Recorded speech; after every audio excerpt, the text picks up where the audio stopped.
So while water infrastructure is built up in Tanzania, we're stopgapping with water points, be they gravity or hand pumps.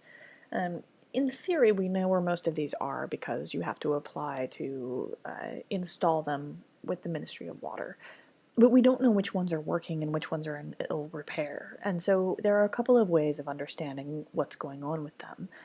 Water engineers could report via the devices that they bring into the field. Citizens can report using SMS or IVR, as most people do have feature phones, as opposed to what they do now, which is submit a paper report within an office. We can also do things like use water sensors, devices that self-report using the cell phone infrastructure.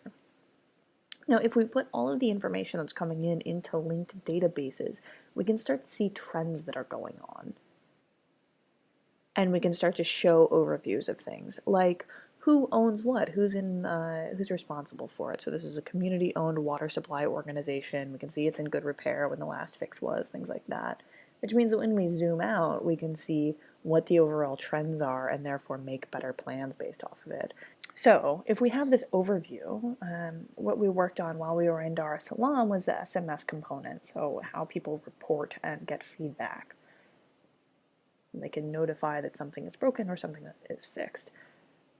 Off of that, we also built data visualizations, so the overview report that is printed out for the area, and also the dashboards for the Ministry of Water and whoever else needs to see what's going on. Off of these overviews, we can start to use a triaging workflow. So if something is reported as broken, we start to see what is working and what is not, which means that we can build better plans off of that knowledge. We also worked on CartoDB integration, which is simply the mapping function and translation so that it starts in Swahili from the beginning. It's an open source project, which means it's housed on GitHub. You can see what we worked on in the issues area. And because it's open source, it means it's built out of people who examine, people who were pointing out bugs in the code and the logical errors and the social errors. And it's built out of people who contribute code.